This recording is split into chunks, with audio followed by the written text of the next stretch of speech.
Here's a quote from page 6. Quote, statements like this in the curriculum appear to normalize a technocentric view of a CS person as someone who solves problems in a way that is devoid of significant variation in order to be correct, end quote. You might be like, okay, well, that sounds fine. Like, don't we want students to be able to solve problems? Yeah, I agree. We should. But here's a quote from page 7 that we might need to consider. Quote, these puzzles might not be culturally relevant to some students' lives. Within Co.org's Course B, when students are asked to complete puzzles that included people, they were focusing largely on agricultural or rural themes. Asking students to create loops to harvest corn, to create a program to draw a garden, or to mine stones with as few blocks as possible. These types of activities do not make a connection to the lives of students living in non-rural or non-agricultural areas and make no effort to connect to others' interests of students to give them agency or opportunity to see themselves as CS people, end quote. Now, if you listen to episode 150, which is titled Fostering Intersectional Identities Through Rhizomatic Learning, you'll learn more about how John Stapleton and I kind of conceive of curriculum as an opportunity to engage in hyper-local and hyper-individualized explorations of a domain.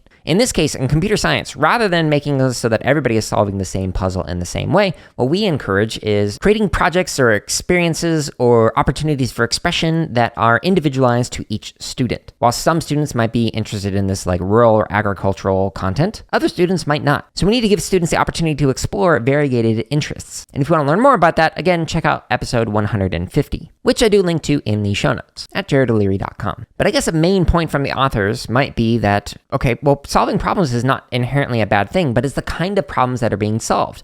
If everybody's solving the same kind of a problem, as opposed to people getting to choose what kind of problems they solve that might actually be relevant to themselves or the communities that they live in, those are two very different things. So on the surface, it might be cool that students are learning to problem solve, but if we look at how they are doing that, it might not be. It depends on the goals of yourself as an educator or the students that you are working with.